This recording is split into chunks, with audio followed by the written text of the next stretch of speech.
یا چوڑیاں پہنا دوں میں تم کو، میں چوڑیاں بھیجوں؟ میں سچ کہتا ہوں میرا دل بہت دکھا ہوا ہے، بہت دکھا ہوا ہے۔ او مال والو، اپنے مال کو شادیوں میں خرچ کرتے رہو گے؟ بتاؤ، جواب دو۔ السلام علیکم ورحمۃ اللہ وبرکاتہ۔ میرے پیار ناظرین، اب وقت آ چکا ہے کہ مسلمان اپنے ہاتھوں میں چوڑیاں پہن کر اپنے گھروں میں بیٹھ جائیں۔ اب مسلمانوں کو چوڑیاں پہن لینا چاہیے، اور یہ چوڑیاں انہیں علماء کرام کی جانب سے مفت دی جائیں گی، خریدنا نہیں پڑیں گی۔ یہ میں نہیں کہہ رہا ہوں، بلکہ یہ مولانا سجاد نعمانی صاحب اپنی تقریر میں کہہ رہے ہیں۔ آخر یہ ایسا کیوں کہہ رہے ہیں کہ مسلمانوں کو اب چوڑیاں پہن لینا چاہیے؟ آپ جب ان کی کلپ کو سنیں گے تو آپ کو سن کر کے اندازہ ہو جائے گا، آپ کا دل و دماغ، آپ کا ضمیر، آپ کا دل زندہ ہو جائے گا۔ اور اس کے باوجود بھی اگر آپ کا ضمیر زندہ نہیں ہوتا ہے تو یہ سمجھ لیجئے کہ بس آپ نام کے مسلمان ہیں، آپ کام کے مسلمان نہیں ہیں۔ تو آپ پہلے مولانا سجاد نعمانی صاحب کی یہ کلپ سنیں پوری اینڈ تک، جن کی ایک ایک بات بہت ہی زیادہ قیمتی ہے۔ معاف کر دیں، آپ بھی معاف کر دیں۔ اب ہم اپنے کسی رہبر کو اکیلا نہیں چھوڑیں گے انشاءاللہ۔ تم نے رہبروں کو اکیلا چھوڑا ہے، تب حکومتوں کی ہمتیں بڑھتی ہیں کہ وہ کبھی مولانا کلیم صدیقی کو بند کر دیں اور کبھی مفتی سلمان اظہری کو بند کر دیں۔ لا حول ولا قوت الا باللہ۔ ہم سب ایک ہیں، مسلک کی بنیاد پر لڑائیاں بند کرو۔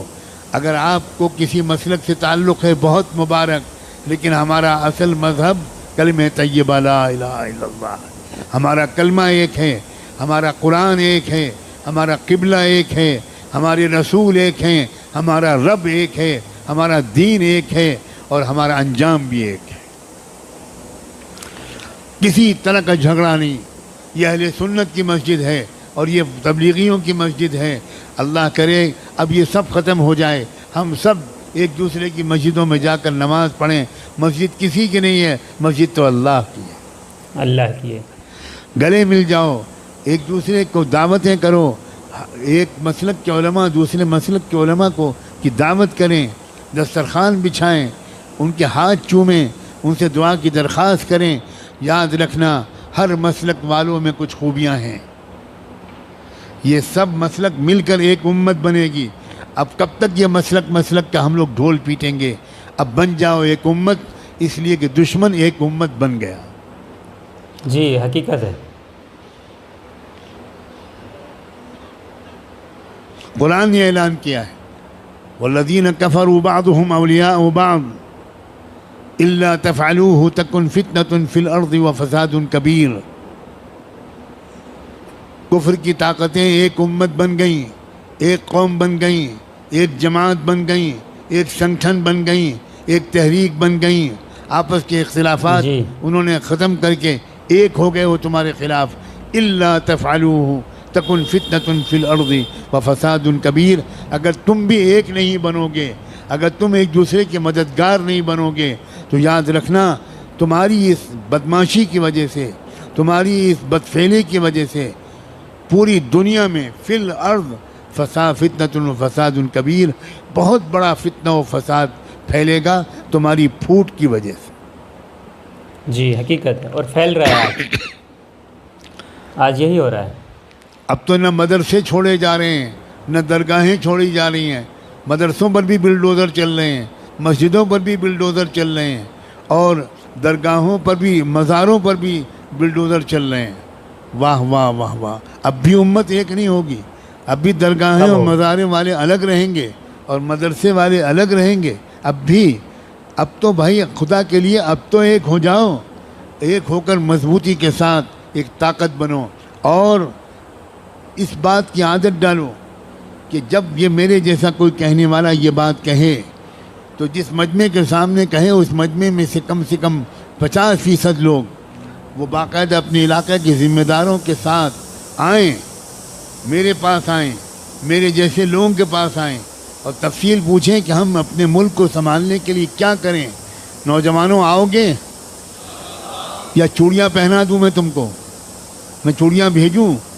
میں سچ کہتا ہوں میرا دل بہت دکھا ہوا ہے، بہت دکھا ہوا ہے۔ او مال والو، اپنے مال کو شادیوں میں خرچ کرتے رہو گے؟ بتاؤ، جواب دو۔ شادیوں میں خرچ کرو گے یا قوم کی حفاظت کے لیے خرچ کرو گے؟